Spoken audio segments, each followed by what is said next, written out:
Good morning, guys. Crypto Savvy here with your Bitcoin update. Today, I'm going to take a look at some charts nobody else is looking at. And the question is, has Bitcoin bottomed? And we're going to take a look at that. Stick around. 1, 2, 3, jump! All right, guys. As always, I'm going to start out by saying I'm not a financial advisor. This is not financial advice.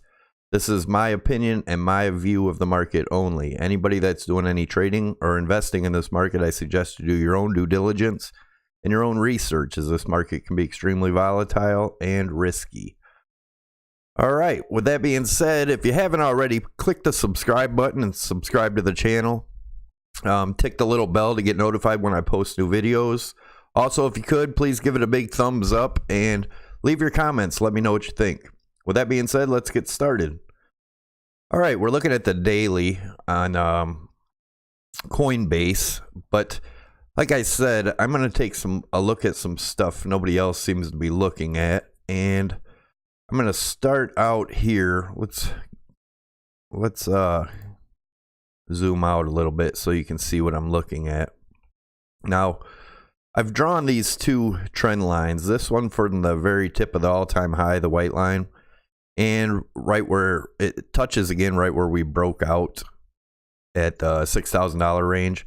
And then again here, I put another trend line right around the 1,720 range right here where we had this pop up and then our big drop. And I put this line in the same zone right here, right around the 6,000 where we broke out or broke down. And we're going to zoom in excuse me, and see about where we're at here. And if you watched my video yesterday, I showed this same line and said if we open and closed outside this yellow line, there's a good chance that we have a nice move up. If you look here, I've drawn this channel. So far up top, we've only had 1-2 touches. So some people could argue it's confirmed, some not. Usually 3 touches to confirm. But down on the bottom here, we have 1, 2, 3 touches. So that confirms the bottom trend line for me. Now, what I think is going to happen here, and again, this is no guarantee, and this is my opinion, but I believe if this candle, this daily candle here closes tonight above here, we have a good chance of moving our way up into this area, which would get us around the $3,800 range, $3,700 to $3,800 range. But that's what I'm looking at here. Like I said, we've opened this candle outside of this yellow trend line, and if we close it outside of it, I think we have a good chance of going up. But there's always a possibility we come back down also to touch the 3220 area, somewhere in here on the bottom of this trend line. And if we were to break that, then obviously we would have a breakdown to further lows, which could get us all the way down to the $2,500 range that people are talking about. But in my opinion, I don't see that happening. I'm going to show you another chart. Let's look at the daily RSI here. And as you can see, I have another chart that I've drawn this line different, and I'll show you that. Well, I'll show you that afterwards. But right now, it looks like still looks like a falling wedge here. And if we pop out of this, I see some good momentum coming for a move up.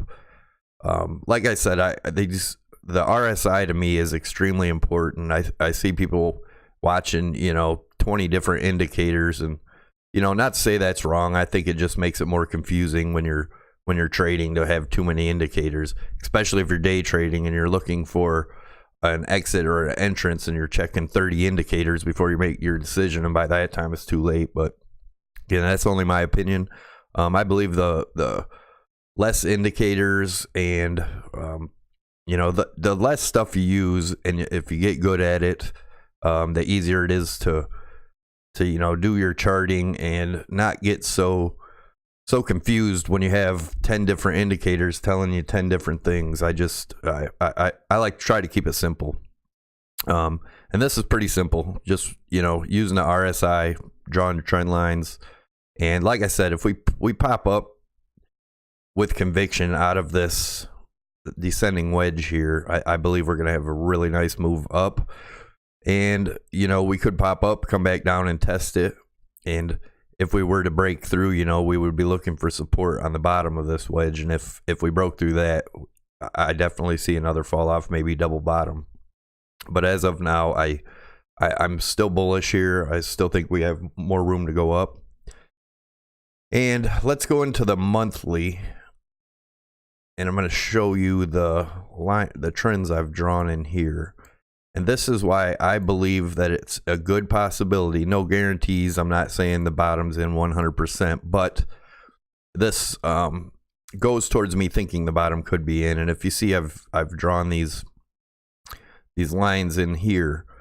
And if we look back at the 2013 and 14, well, the 2013 bull run, and when we come down, what I've did was I put an arrow at every low, and there was the first one. There's 1, 2, 3, 4 lows, and then we started the bull run. But obviously in this area it was a lot of sideways movement for quite a while. It's not like we're gonna pop up and go straight up. I don't see that happening, but I do definitely see a possibility that the bottom's in.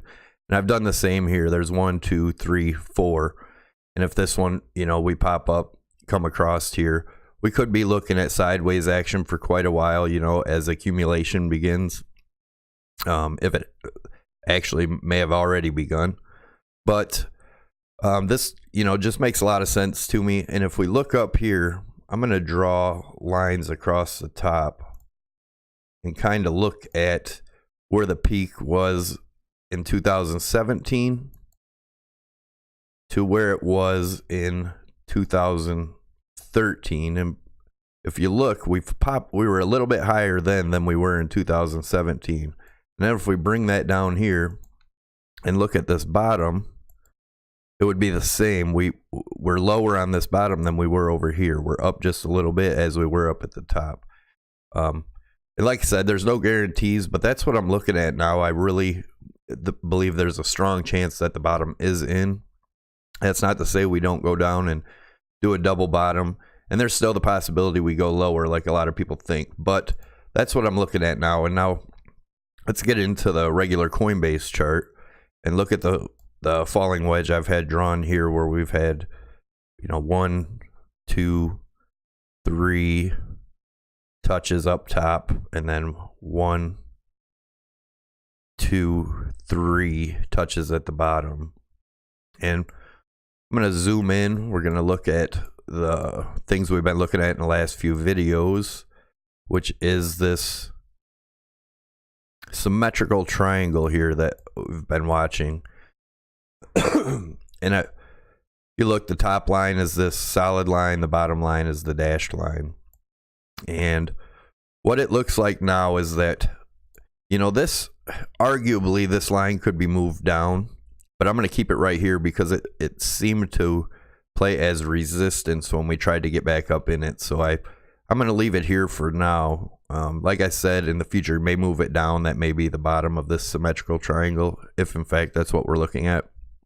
But also, you have this falling wedge within this symmetrical triangle, and it looks like we're trying to, possibly pop up and out of that. And I believe if we do pop up out of this with volume, that's definitely extremely bullish. So let's go into a smaller time frame. I'm going to go into the 4-hour and see what we're looking at there with that symmetrical triangle. And if we look, we've popped we popped below it. We broke support of the bottom of that symmetrical triangle, came back down, tested it, got resistance, came back down, tested it again, got resistance, and now we're breaking through. We're obviously, there's my 21 EMA right here. We're probably going to get some more resistance there if we get up there right around the 3410 area, and then possibly come back down, test the bottom of the symmetrical triangle again for support. And if we do get support, obviously move on up higher from there. This solid line here is the top of that falling wedge that I said was within the symmetrical. And if we do break that, our next heavy resistance area is at the 3480. And that's an area we really got to watch, because we could, get resistance there and come back down and drop back down to this trend line, which would bring us into my low target here at the 3250 to 3300 range. But as of right now, it's looking pretty bullish here, to at least, touch the top of this falling wedge around the 3450 area, somewhere in there. But like I said, there's a good possibility we break through there and come up to around the 3525 range, somewhere in there, which would meet with the 200 EMA on the 4-hour chart.